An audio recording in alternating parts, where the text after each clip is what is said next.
Black Screen Bedtime Stories presents Cloudy with a Chance of Meatballs by Judy, Barrett. We were all sitting around the big kitchen table. It was Saturday morning, pancake morning. Mom was squeezing oranges for juice. Henry and I were betting on how many pancakes we would each eat, and Grandpa was doing the flipping.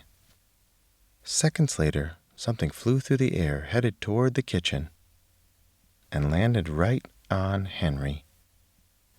After we realized that the flying object was only a pancake, we all laughed, even Grandpa. Breakfast continued quite uneventfully. All the other pancakes landed in the pan, and all of them were eaten, even the one that landed on Henry. That night, touched off by the pancake incident at breakfast, Grandpa told us the best tall-tale bedtime story he'd ever told. Across an ocean, over lots of huge, bumpy mountains, across 3 hot deserts and 1 smaller ocean, there lay the tiny town of Chewandswallow. In most ways, it was very much like any other town. It had a main street lined with stores, houses with trees and gardens around them, a schoolhouse, about 300 people, and some assorted cats and dogs. But there was no food stores in the town of Chewandswallow. They didn't need any. The sky supplied all the food they could possibly want. The only thing that was really different about Chewandswallow was its weather. It came 3 times a day, at breakfast, lunch, and dinner. Everything that everyone ate came from the sky. Whatever the weather served, that was what they ate. But it never rained rain, it never snowed snow, and it never blew just wind. It rained things like soup and juice. It snowed mashed potatoes and green peas, and sometimes the wind blew in a storm of hamburgers. People would watch the weather report on television in the morning, and they would even hear a prediction for the next day's food. When the townspeople went outside, they carried their plates, cups, glasses, forks, spoons, knives, and napkins with them. That way they would always be prepared for any kind of weather. If there were leftovers, and there usually were, the people took them home and put them in the refrigerators in case they got hungry between meals. The menu varied, but by the time they woke up in the morning, breakfast was coming down. After a brief shower of orange juice, low clouds of sunny-side-up eggs moved in, followed by pieces of toast. Butter and jelly sprinkled down for the toast, and most of the time it rained milk afterwards. For lunch one day, frankfurters, already in their rolls, blew in from the northwest at about 5 miles an hour. There were mustard clouds nearby. Then the wind shifted to the east and brought in baked beans. A drizzle of soda finished off the meal. Dinner one night consisted of lamb chops, becoming heavy at times with occasional ketchup. Periods of peas and baked potatoes were followed by gradual clearing, with a wonderful jello setting in the west. The sanitation department of Chewandswallow had a rather unusual job for a sanitation department. It had to remove the food that fell on the houses and sidewalks and lawns. The workers cleaned things up after every meal and fed all the dogs and cats. Then they emptied some of it into the surrounding oceans for the fish and turtles and whales to eat.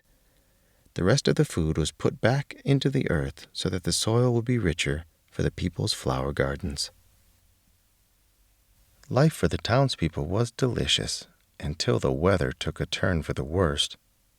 The newspaper, the Chewandswallow Digest, read, "Spaghetti ties up town. Record-breaking pasta fall causes chaos." One day there was nothing but gorgonzola cheese all day long. The next day there was only broccoli, all overcooked. And the next day there were Brussels sprouts and peanut butter with mayonnaise. Another day there was a pea soup fog. No one could see where they were going, and they could barely find the rest of the meal that got stuck in the fog. The food was getting larger and larger, and so were the portions. The people were getting frightened. Violent storms blew up frequently. Awful things were happening. One Tuesday there was a hurricane of bread and rolls all day long and into the night. There were soft rolls and hard rolls, some with seeds and some without. There was white bread and rye and whole wheat toast. Most of it was larger than they had ever seen bread and rolls before. It was a terrible day. Everyone had to stay indoors. Roofs were damaged, and the sanitation department was beside itself. The mess took the workers 4 days to clean up, and the sea was full of floating rolls. To help out, the people piled up as much bread as they could out in their backyards. The birds picked at it a bit, but it just stayed there and got staler and staler. There was a storm of pancakes one morning and a downpour of maple syrup that nearly flooded the town.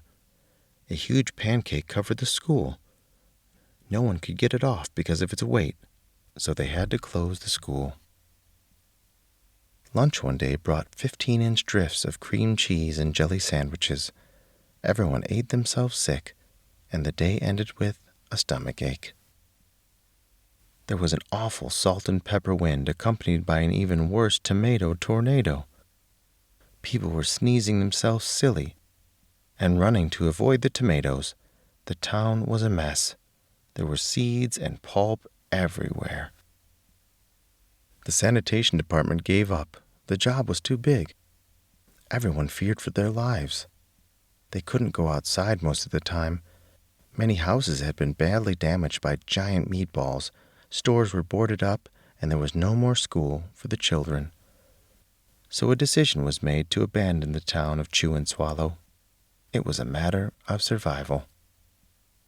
The people glued together the giant pieces of stale bread, sandwich style, with peanut butter, took the absolute necessities with them, and set sail on their rafts for a new land. After being afloat for a week, they finally reached a small coastal town, which welcomed them. The bread had held up surprisingly well enough for them to build temporary houses for themselves out of it. The children began school again, and the adults all tried to find places for themselves in the new land. The biggest change they had to make was getting used to buying food at a supermarket. They found it odd that the food was kept on shelves, packaged in boxes, cans, and bottles. Meat that had to be cooked was kept in large refrigerators. Nothing came down from the sky except rain and snow. The clouds above their heads were not made of fried eggs. No one ever got hit by a hamburger again. And nobody dared go back to Chewandswallow to find out what happened to it. They were too afraid. Henry and I were awake until the very end of Grandpa's story. I remember his good-night kiss. The next morning we woke up to see the snow falling outside our window. We ran downstairs for breakfast and ate it a little faster than usual so we could go sledding with Grandpa. It's funny, but even as we were sledding down the hill, we thought we saw a giant pat of butter at the top, and we could almost smell mashed potatoes. The end.